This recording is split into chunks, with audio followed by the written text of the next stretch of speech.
My name is Arthur Levy, and I'm 85 years old. 40 of those years I spent in offices smelling of expensive tobacco, old leather, and fear. I am the man who drew lines on the maps of the Middle East, lines that determined where one country ends and another begins, where people will live and where they will die. I was a conflict resolution advisor, Washington's special envoy in Jerusalem and Beirut. I learned to stop wars between nations that had hated each other for millennia. I could seat at one table men who just yesterday wanted to slit each other's throats. I built peace for millions, and I truly believed this gave me an indulgence for everything else. But today, sitting in my large house in the suburbs of Washington, I realize one thing that makes me cold inside. I managed to negotiate with fanatics, militants, and dictators, but I could not negotiate with my own sons. To them, I am not a peacemaker. To them, I am the enemy who occupied their childhood with my absence. And now they hold against me the same rigid defense I once built on the borders of Syria. My path began in the 60s when I first got into the embassy. Back then, I learned the main rule of diplomacy. The price of peace is always higher than the price of one person. I remember my first serious case. It was a young attaché who fell in love with a local girl in a conflict zone. He wanted to get her out, risking exposing our communication channels with the opposition. My boss told me then, "Arthur, if you want to save the world, you have to learn to step over feelings, both yours and others." I personally signed the order for his immediate recall to the States within 24 hours.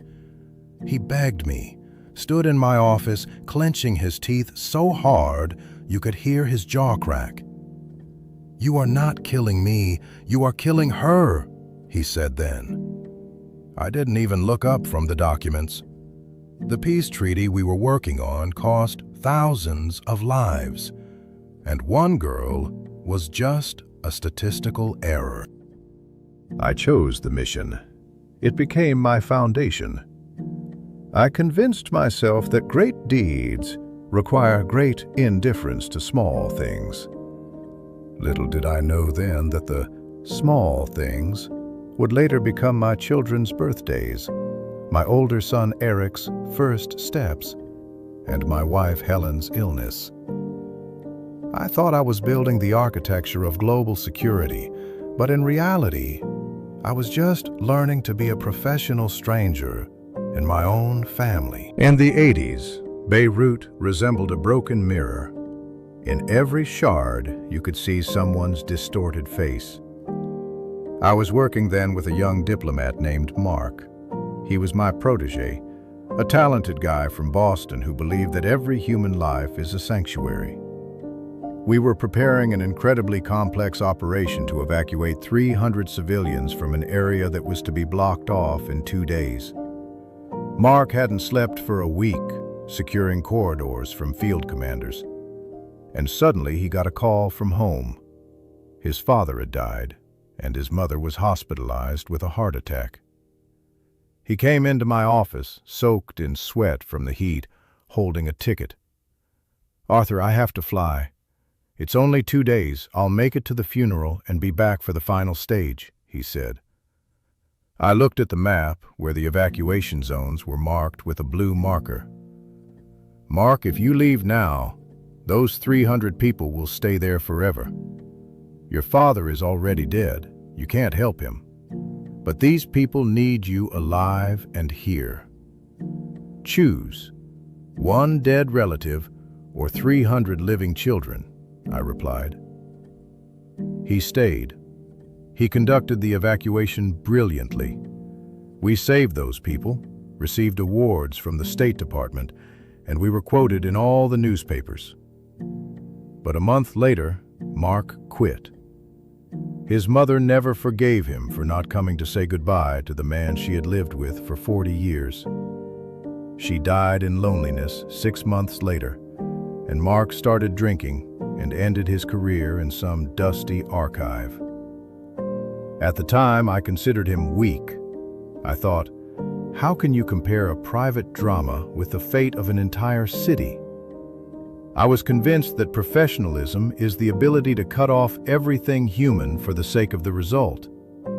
I saw my subordinates' lives fall apart, their wives file for divorce, and their children stop recognizing them in photos.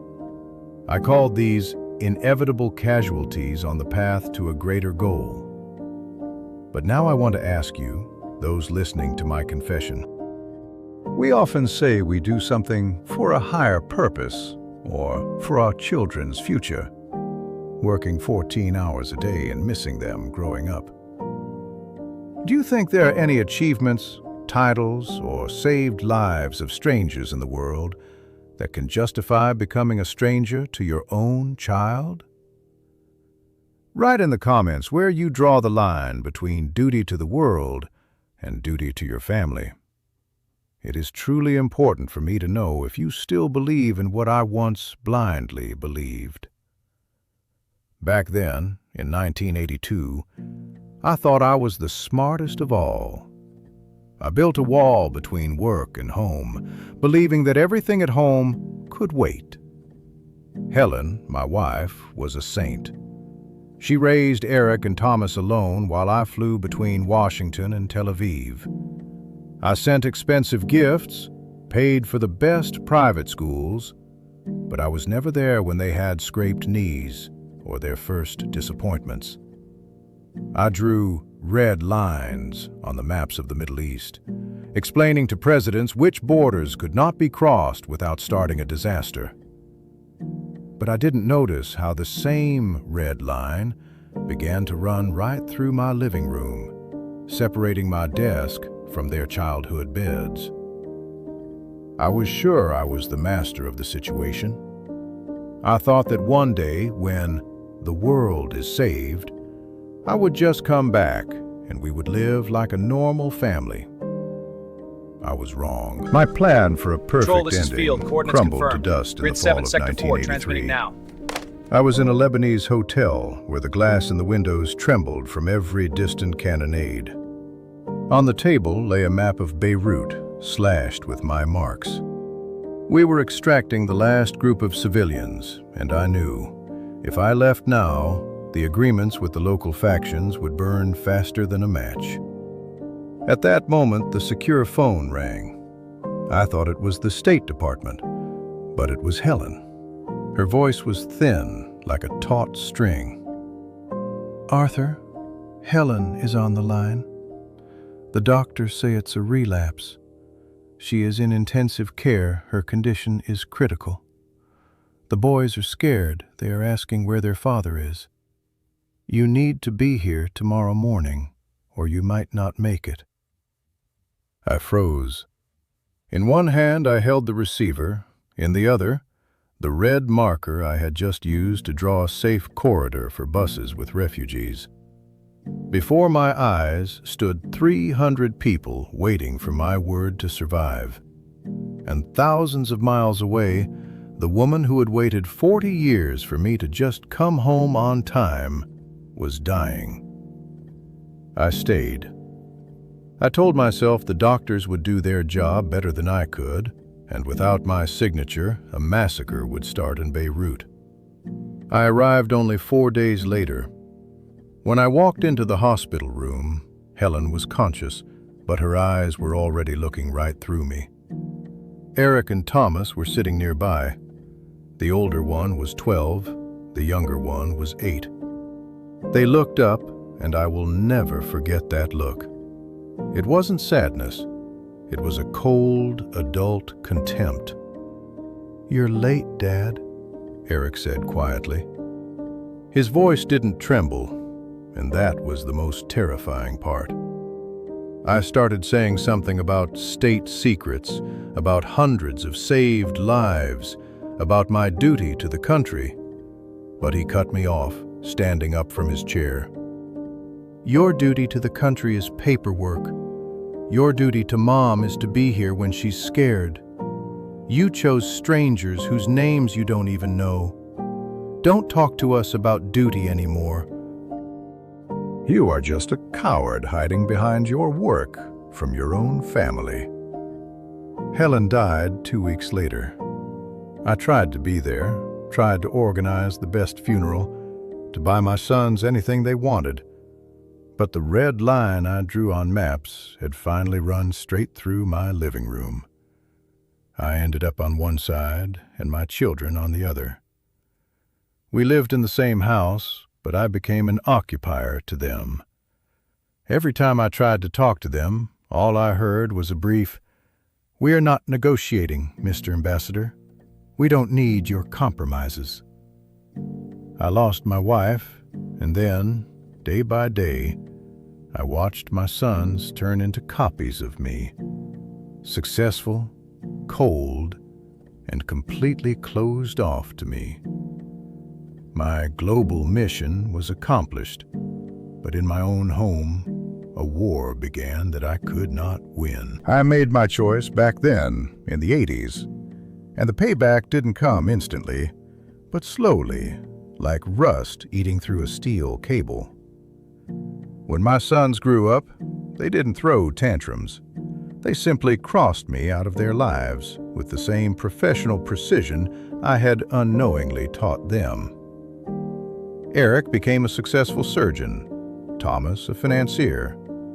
They achieved everything, but I found out about their weddings from newspapers and about the birth of my grandchildren through official messages from their secretaries. 5 years ago, when I turned 80, I decided to make my final attempt at reconciliation. I gathered both of them in this very office where my medals and photos with presidents hang on the walls. I prepared a speech, the best of my life. I wanted to say that all this was for them, that my legacy is the safe world they live in. I wanted to apologize for that Beirut and for all the subsequent deployments.